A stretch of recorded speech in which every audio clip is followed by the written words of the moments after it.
Okay, good morning. Magandang tanghali sa inyong lahat. Thank you for visiting, for coming over to this channel, Justin Talk News PH. At before we start, I would like to request, paki-pindot naman yung like. Paki-like naman, kahit pa isa-isa. Then try to share this video to your friends. And of course, if you're new to this channel, paki-subscribe naman para tumas ng konti ang ating subscription. So, ano bang pag-usapan natin? Ito, napaka bombastic na topic, no? Dahil talagang ituloy nila ang pag-aresto kay Senator Marcolita despite of the protestation, of the rallies na ginawa ng Iglesia ni Cristo dyan sa EDSA at iba pang mga supporters, mga DDA supporters ni Senator Marcolita. So, ituloy nila yan kahit gaano ka flimsy, gaano ka walang batayan, gaano ka nakakatawa yung kanilang charge sa plunder with Mike Defensor, dalawang kasama pa na donors, and Senator Marcolita. So talagang ituloy nila yan to exercise and to show that they have the power. Yan lang. Bakit ba hindi ba nila yung ginawa sa QGC? The same way na ginawa nila sa QGC, the same, kahit na wala silang batayan, purely injustice lang, they are bending the law. Sinabi pa ng karamihan ng mga mamamayan natin, talagang binaluktot na lang nila yung batas para ipapakita nila na they can dominate anybody. At dito ang Iglesia ni Cristo. Sabi ko nga noon na talagang darating ang time na to na isa-isa nilang ipapakita na kaya nilang kontrolin, dominahin, at parusahan yung mga malalaking congregation. They don't care about that. They don't care about anything na with regards to yan, may influensya sa butuhan. Kasi wala nang butuhan na mangyayari. There will be no election. That's their target. Na palitan ng constitution, there will be constituent assembly. Magkaroon ng assemblyman bawat region, magkaroon ng senator ng bawat region. But yung massive voting na kailangan, black voting ng Iglesia ni Cristo, ultimately hindi na nila yung kailangan. Kasi magkaroon na ng chance ang form of government tayo na magiging parliamentary na. So yung mga ganyang sistema of voting is no longer needed. Kaya yun ang futuristic na mga analysis na mga pagtingin nila sa political situation. Kung anong silbi pa ba ang mga ganyang mga congregation in the future. Kasi yun ang target nila, they don't care. Ito na lang kay Pastor Kibuloy. Binubuhay yung patay na kaso until now. Hindi gumagalaw yung kaso para pahirapan siya sa kulungan. Ito rin ang nangyayari dito kay Senator Marcolita, na mas matindi ang reasons na hindi makasali sa impeachment at mabawasan ang denominator sa number of senators na basis for the impeachment at basis din dyan sa botohan sa joint voting ng Constituent Assembly with regards to the joint voting of House of Representatives and the Senate to amend the Constitution and to change the term limits, to extend the term limits of the President and the other politicians, including the House of Representative members. So yun ang balak nila. So para nga sa akin, ilang beses ko na sinabi, they are not focusing on the election anymore because hindi naman nila makita ang solusyon kung paano nila talunin si VP Inday Sara. They have doubts na dito sa impeachment dahil nga sa kahinaan ng ebidensya. But ginawa pa rin nila ng paraan. But the ultimate target talaga, magkaroon ng chance ma-amend ang constitution to change the term limits. At burado na ang lahat na mga kaso nila, ang corruption nila or whatever case na magkaroon sila, dahil hindi naman sila talaga magkaroon, kontrolado na nila lahat. Kung magkaroon ng amendment sa constitution, wala na. Libre na sila lahat. Magkaroon pa ng extension. So yun ang target nila ngayon. So itong gagawin natin diyan sa people power diyan sa Liwasang Bonifacio ay napakalaking bagay. Kung talagang lalabas ang mga concern na mga taong bayan, na dapat naman tayo lahat ay maging concern. Kailangan ito na ang time na tayo ay lahat sasali dyan at ipahayag ng ating mga inaing dito sa walang hiyang korap na administrasyon na to, na pinamunuan ng bangag na presidente at ang kanyang pamilya, na patuloy ang pagkamal ng salapi galing sa taong bayan. Ito, pinupropose na naman yung budget para sa flood control. Ilang trilyones na naman. Isipin mo, hindi sila tumigil, hindi sila titigil. At dito si Diso nangangako na ubusin daw niya yung mga district engineer sa bawat region para malinis lang. Kalukuhan lang. Sabi ni ni Congressman De Viste, the same ang mag-implement sa 2027 na district engineer na involved sa mga ghost project ang nasa region nila yan sa Batangas. The same way, meron ba tayong narinig na natanggal ng mga district engineers? Wala. Diba?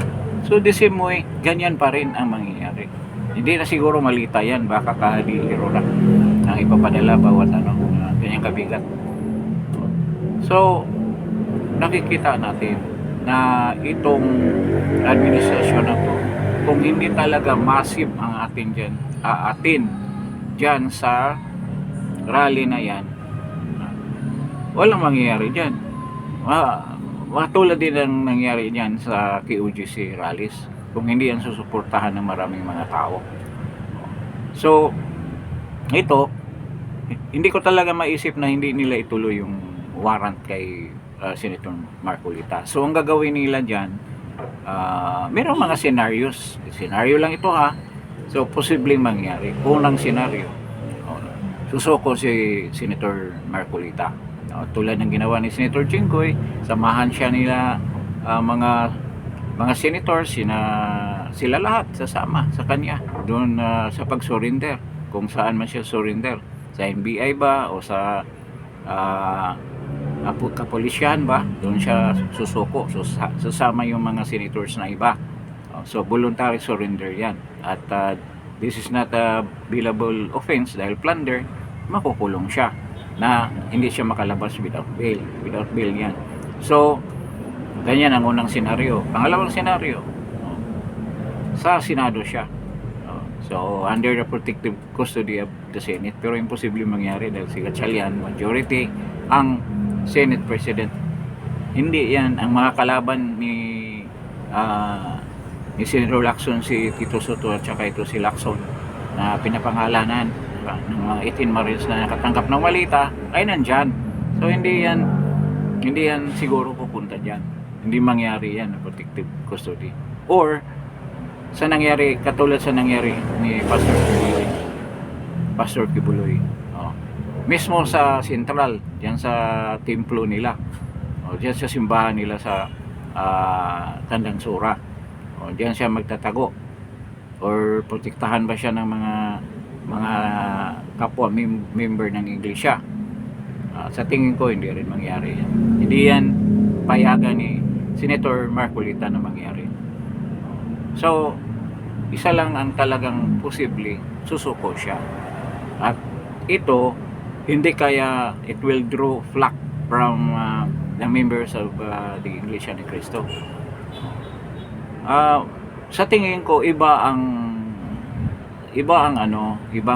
positions with regards to sa teaching nila sa kanilang religion.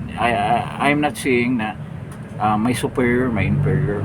Ibang paniwala ng mga KOGC members, iba rin ang Iglesia ni Cristo, iba rin ang mga Romano Katoliko katulad ko, iba-iba. Pero I don't know, with the affiliation, with the affinity ng mga members ng Iglesia ni Cristo kay Senator Marcolita, at sa yung pag-iisip na wala naman talagang kasalanan si Senator Marcolita, na napaka-inosente niya sa nangyayari dito. Talagang iniipit lang siya ng gusto para nga matupad ang mga balak nitong malademonyong administrasyon na to na magpatuloy sa kanilang posisyon at maiwasan na sila ay makulong dito sa quest ni Senator Marcolita na talagang habulin yung mga magnanakaw sa kabayan ng bayan sa flood control.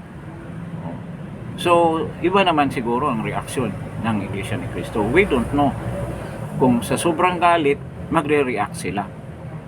So, hindi kaya magkaroon ng rally dyan sa harap ng ombudsman sa Sanigan Bayan or anywhere kung saan pupunta si Senator Marcolita. Hindi kaya magkaroon ng kunting kaguluhan. Hindi kaya magka-rally dyan sa Mindula. Yun ang mga tanong natin. Hindi kaya rin magkaroon ng the left will take advantage, yung makakaliwa will take advantage of the situation at they will spearhead the rallies in Mindula, despite the fact na nakipag-connive na sila kay BBM, binigyan nga sila ng pera yung mga leaders nila, nakatanggap din ng malita, babaliin ba nila yan? Kasi kung silang atake dyan sa Mindula, malaking tulong ang gagawin nila. So marami rin namang option si BBM na nakaplano na rin. Pwede siyang Malacanang in the north. Ilipat niya doon lahat. Lipat na kayo doon. Protektado siya ng Armed Forces of the Philippines. Pwede magkaroon tayo ng dalawang gobyerno. Ganyan. Pwede si Sara dito sa south, sa Malacanang dyan, at si BBM maging deposed leader na yan. Lalo na kung action na yung Supreme Court. Kung mangyari yan. Kung meron talagang military intervention. Yun ang lagi kong sinasabi. Kung mag-intervene yung military, I'm not saying arm or what, support na lang na you withdraw your support sa commander-in-chief. Napakasimpleng bagay na gagawin tulad ng ginawa ni General Angelo Reyes, na yung Secretary Angelo Reyes, at mismo si Lacson, kapanahonan ay chief PNP ng PNP na ayaw sana tumalikod kay President Era, pero napilitan. Umiyak pang araw yan ayaw talaga niya, pero napilitan siya na bumaliktad at i-denounce or i-withdraw ang kanyang support sa administrasyon sa pamumuno ni President Joseph Estrada, being the commander-in-chief nung time na yon. Kaya talagang na-depose si President Erap. So dapat sana yan ang mangyari ngayon. Pero I don't know kung ganyan ang isip ng ating kapulisyan at ang military. But we're hoping na kung milyon na ang people that will be seen in the streets, magkaroon naman ng pag-iisip ang ating military na this is the time, dahil talaga this will lead into something worse scenarios to come. Baka maging bloody pa ito, maging civil war pa, karinawa, hindi naman mangyayari. Kasi ang daming discontentment ng mga tao ngayon, ang daming hinaing na hindi ina-address ng pamahalaan na to. At ito, this is a Herculean task para ma-appease yung mga tao. Kailangan talaga, I don't know, hindi na kayang gagawin ng pamahalaan na to na mabaliktad ang situation. The only way that they will do is to protect themselves. Talagang protektahan lang nilang sarili nila sa pamamagitan ng paggamit ng itong mga mga departamento na to. Ito nga, kung mangyari si Vice President Sara maging presidente by 2028, ang daming lilinisin na departamento na nakipag-connive, nakipag-sabuatan sa pamahalaan, lalo na yung Ombudsman, DOJ, NBI, DPWH. Ang daming walisin dyan dapat. Department of Finance, lahat ng mga administrasyon, lahat ng mga bureaus at departments, Department of Agriculture. So this is a Herculean task for the next president, at sa tingin ko kakayanin yan ni VP Sara, the way that he handles the administration of a government entity like a city of Davao, or being the Secretary of the Department of Education. Kaya niyang gagawin yan. Kasi may experience na siya. At naging Vice President pa siya na very effective naman. Despite the fact na wala naman dapat gagawin ng ang Vice President. Maghahantay lang kung kailan matigok ang Presidente. But ginawa pa niya ang kanya magawa positively na makatulong sa administrasyon na to. Pero despite all of that, nakademanda pa rin, ini-impeach pa rin nila. So we are hoping that massive turnout ng mga tao para sumuporta dito sa people power, looming people power na mangyari itong rally ng INC dyan sa Liwasan Bonifacio. As of this time, as of this hour, minute, dumadami na rin ang tao na pumupunta dyan sa